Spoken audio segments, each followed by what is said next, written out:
Når man er faldet og ligger på ryggen, det er nok den, der er mest besværlig at komme op fra.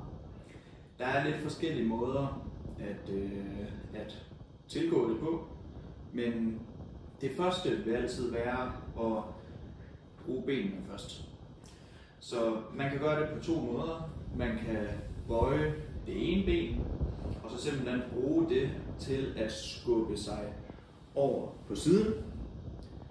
Er det ikke helt muligt, så kan man prøve at få begge ben op, og så simpelthen bare samle fødderne, og så lade knæene falde til siden.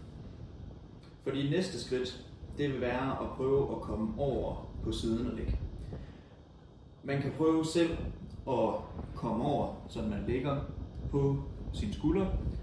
Ellers så er det rigtig vigtigt at bruge omgivelserne. For eksempel, hvis det nu er, at man har noget, man lige kan tage fat i, og så trække sig om på siden. Når man så er på siden, så skal man jo prøve at komme op. Og her er det en god idé at bruge den hånd, som man ikke ligger ovenpå. Så prøv at skubbe så meget man kan op. Sådan det er, at man kan få albuen ind under sig selv. Og så bare lige så langsomt komme tættere ind mod kroppen, indtil at man til sidst har begge hænder på gulvet.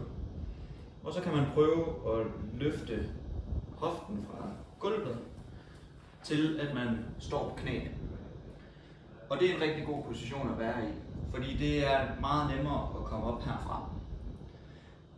Hvis det er, at man har et skab for eksempel, kan man prøve at bruge det til at komme op på. Det er ret højt, så jeg vil nok anbefale at finde en stol, som er lidt lavere. Og her er det altså bare vigtigt at tage sig god tid, hvis man kravler, fordi det er hårdt at bevæge sig rundt. Når det er, at man skal op på en stol, så kan den glide.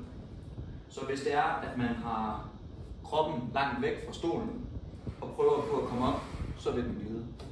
Så en rigtig god idé, det er at simpelthen få kroppen helt ind over stolen, få lagt alt vægten ovenpå her, og så lige så stille prøve at få det ene ben op, sådan her. Og så må man prøve at se, om man kan få brugt benmusklerne, sådan at man kan få det andet knæ fri og komme op og prøve at støtte sig til stolen og eventuelt hurtigt komme ned og sidde